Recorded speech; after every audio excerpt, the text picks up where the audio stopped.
Hi everyone. So round 3 students என்ன பண்ணி வச்சுருக்கீங்க சாய்ஸ் ஃபில்லிங்கில் சொல்லுங்க பார்க்கலாம். ஸோ நல்லபடியாக பண்ணியிருக்கீங்களா இல்லை ஏதாவது சொதப்பி நாட் ஆர்டர் வந்திருக்கா அப்படின்னு கேட்டால் 7.5 ரிசர்வேஷன் மட்டும் நிறைய நாட் ஆர்டர் வந்திருக்கு. எனக்கு சீட்டு கம்மியாக தான் இருந்தது. அது பரவாயில்ல. 7.5 ரிசர்வேஷனில் நல்ல காலேஜ் இருந்தால் எடுத்துக்கோங்க. நல்ல காலேஜ் இல்லை அப்படின்னா கண்டிப்பாக அதை விட்டு ஜென்ரல் நல்லது இருந்தால் எடுத்துக்கோங்க. சரிங்களா? இப்போ இந்த வீடியோவில் நம்ம என்ன பார்க்க போகிறோம்னா அப்வோர்ட் மூமெண்ட். இங்கே அது எங்கேயோ வச்சேன் காணோம்.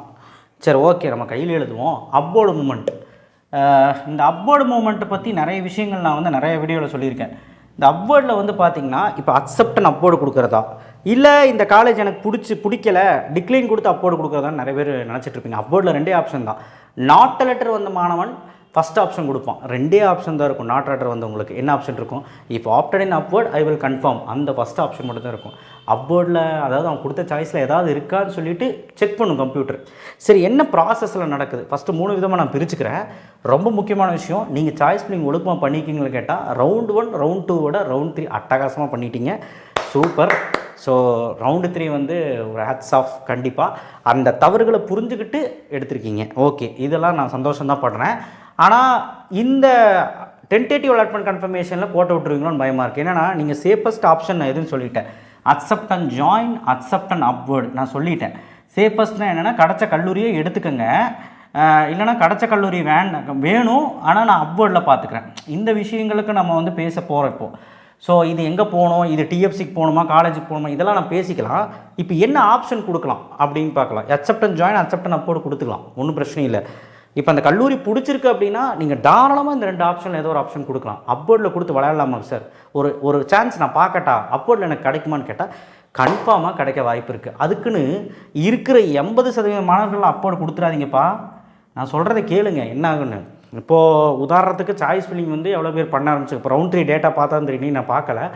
ஓவரால் சாய்ஸ் ஃபில்லிங் எவ்வளோ பேர் பண்ணாங்க, எவ்வளோ பேர் வந்து சாய்ஸ் ஃபில்லிங் பண்ணியிருக்கேன் டேட்டாலாம் இன்னும் வந்திருக்கும் டிஎன்ஏ வெப்சைட்டில்.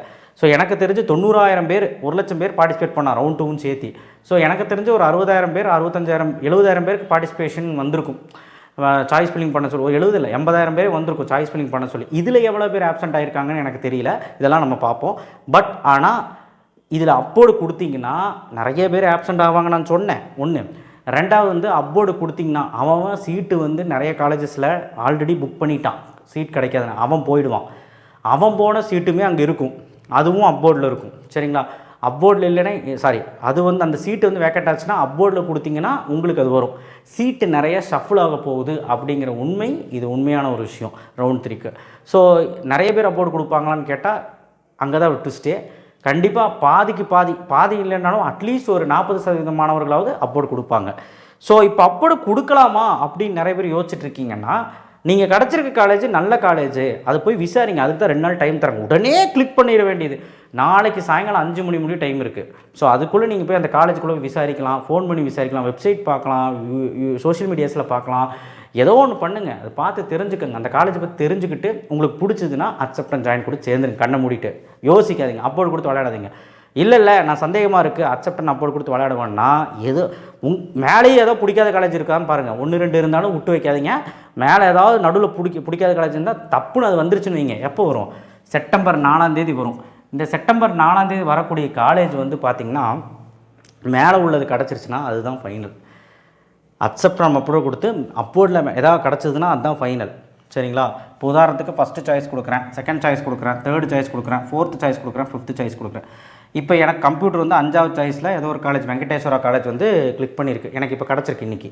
இது அக்செப்ட் அண்ட் ஜாயின் பண்ணலாமா, அக்செப்ட் அண்ட் அப்வோர்ட் பண்ணலாமா, டிக்ளைன் அப்வோர்ட் பண்ணலாமா, குவிக் கவுன்சிலிங் பண்ணலாமான்னு கேட்டிருக்கோம் உங்ககிட்ட.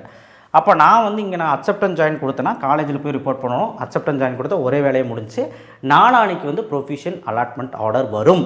அது வரப்போ நம்ம பேசிக்கலாம் என்னென்னு, அது வேறு. சரிங்களா?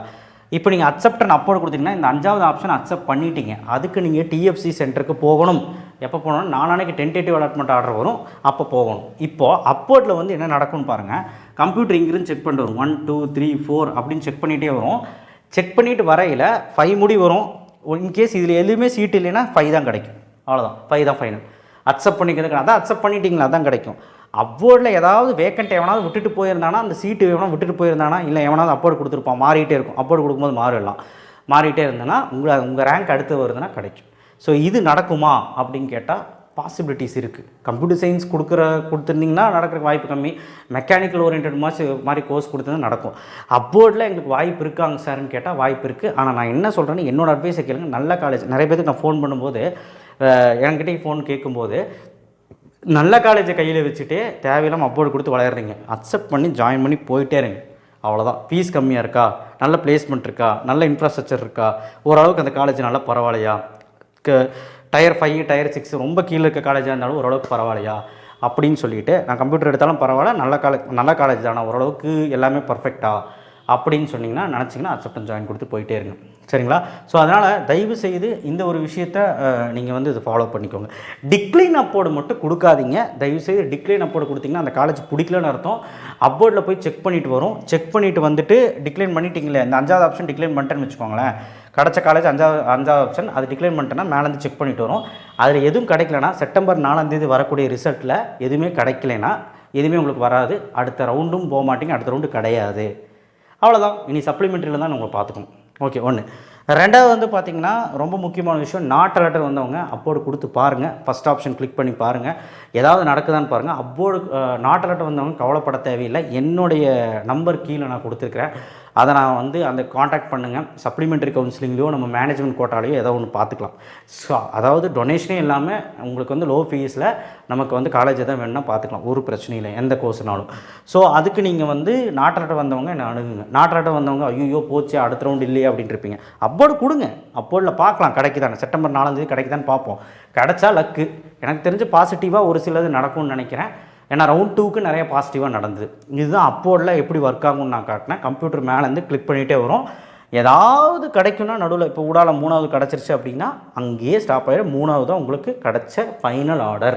செப்டம்பர் 4ஆம் தேதி மேலே ஏதாவது கிடச்சுன்னா அதுதான் ஃபைனல் எடுத்துக்கணும். நீங்கள் திரும்ப 5வதுக்கே வர முடியாது. புரியுதா? அதனால் யோசித்து முடிவு பண்ணி அப்போர்டு கொடுங்க. விளையாண்டுட்டு இருக்காதீங்க. கிடச்ச காலேஜை கையில் வச்சுட்டு நல்ல கோர்ஸை கையில் வச்சுக்கிட்டு தேவையில்லாத பண்ணிகிட்டு இருக்காதீங்க. அதாவது ஃபஸ்ட் ஆப்ஷனே வந்துருச்சு சார், எனக்கு ஒரு ஆப்ஷனும் வரல, அக்செப்டன் ஜாயின் பண்ண சொல்லுது, 2 ஆப்ஷன் தான் இருக்குது, அக்செப்டன் ஜாயின் பண்ணணும் இல்லை டிக்ளைன் பண்ணணுன்ட்டு குவிட் பண்ணணுன்ட்டு இருக்குது அப்படின்னா அக்செப்டன் ஜாயின் பண்ணிவிடுங்க. ஏன்னா உங்களுக்கு கொடுத்த ஃபஸ்ட்டு சாய்ஸே வந்துருச்சு. அதனால் நீங்கள் பயப்படணும்னு அவசியம் இல்லை, கொடுத்துருங்க. இதில் சப்ளிமெண்ட்ரி கவுன்சிலிங்கோட பிரச்சனை என்னென்னா, சப்ளிமெண்ட்ரி கவுன்சிலிங்கில் ஏகப்பட்ட சீட்டு இந்த தடவை வந்து வரப்போகுது. ஏன்னா இந்த தடவை ஏகப்பட்ட சீட் இன்க்ரீஸ் பண்ணி ஃபில் ஆகாமல் இருக்குது. போன வருஷத்தோட கம்பேர் பண்ணும்போது நிறையா சீட்டு வேக்கண்ட்டாக இருக்குது. ஸோ சப்ளிமெண்ட்ரி கவுன்சிலிங்கில் யாரெல்லாம் பங்கேற்க போகிறீங்களோ நிறைய அட்வான்டேஜஸ் இருக்குது. அது நம்ம வந்து நெக்ஸ்ட் வீடியோவில் பேசுவோம். சரிங்களா? இப்போ ரவுண்ட் 3 மாணவர்களுக்கு யாரெல்லாம் ஆதாயம் இல்லையோ, யாருக்கெல்லாம் வந்து காலேஜ் பிடிக்காம டிக்ளைன் பண்ணுறீங்களோ, நாட் லெட்டர் வருதோ, கண்டிப்பாக நெக்ஸ்ட்டு சப்ளிமெண்ட்ரி கவுன்சிலிங்லேயும் வாய்ப்பு உண்டு. நல்ல காலேஜில் இருக்குமான்னு கேட்டால் நான் அதோட இதெல்லாம் பார்த்துட்டு சொல்கிறேன், டேட்டாவை பார்த்துட்டு சொல்கிறேன். பட் இருக்கும், நிறைய வேக்கண்ட் இருக்குது. ஏன்னா கிட்டத்தட்ட 71,000 சீட் 70,000 சீட்டு தான் இப்போ போயிடுக்கு. அப்போ ரவுண்டு 3லையும் சேர்த்து நமக்கு கிட்டத்தட்ட பாதிக்கு பாதி தான் தமிழ்நாட்டில் வந்து சீட்டே போகுங்கிற மாதிரி ஒரு கருத்து கணிப்பு வருது. ஸோ இதெல்லாம் எப்படிங்கிறது நான் சப்ளிமெண்ட்ரி கவுன்சிலிங் பற்றி பேசும்போது பேசுகிறேன். ஸோ அப்போ ரவுண்ட் 3 மாணவர்கள் அப்போர்டு கொடுக்குற மாதிரி ஐடியா இருந்தால் இதுதான் விஷயம். இதை யோசிச்சுட்டு நீங்கள் கொடுங்க. ஓகேவா? நைட்டு ஒரு வீடியோ வரும், கண்டிப்பாக அது ரொம்ப முக்கியமான video. It is supplementary counselling R not alerted வந்தால் என்ன பண்ணலாம், இல்லை வந்து ரவுண்ட் 3 மாணவர்களுக்கு அடுத்து டென்டேட்டிவ் அலாட்மெண்ட் கன்ஃபர்மேஷனும் ப்ரொஃபஷனல் அலாட்மெண்ட் கன்ஃபர்மேஷனும் பண்ணணும். அது என்ன பண்ணலாம், இதில் 3ல் ஏதோ ஒன்று பற்றி வரும், இல்லை 3மே பற்றி வரும். ஸோ ரவுண்ட் 3யோட வீடியோ தான் வரும். அதனால் வெயிட் பண்ணுங்கள். தேங்க்யூ. ஷேர் பண்ணுங்கள், சப்ஸ்கிரைப் பண்ணுங்கள், மறக்காமல் பெல் ஐக்கானை ப்ரெஸ் பண்ணுங்கள். தொடர்ந்து நம்ம சேனலை ஆதரிங்க. ஏன்னா கவுன்சிலிங் முடிஞ்சதுக்கப்புறம் கூட இன்ஜினியரிங் வீடியோ வரும். அதனால் அன்சப்ஸ்கிரைப் பண்ணிடாதீங்க. தேங்க்யூ.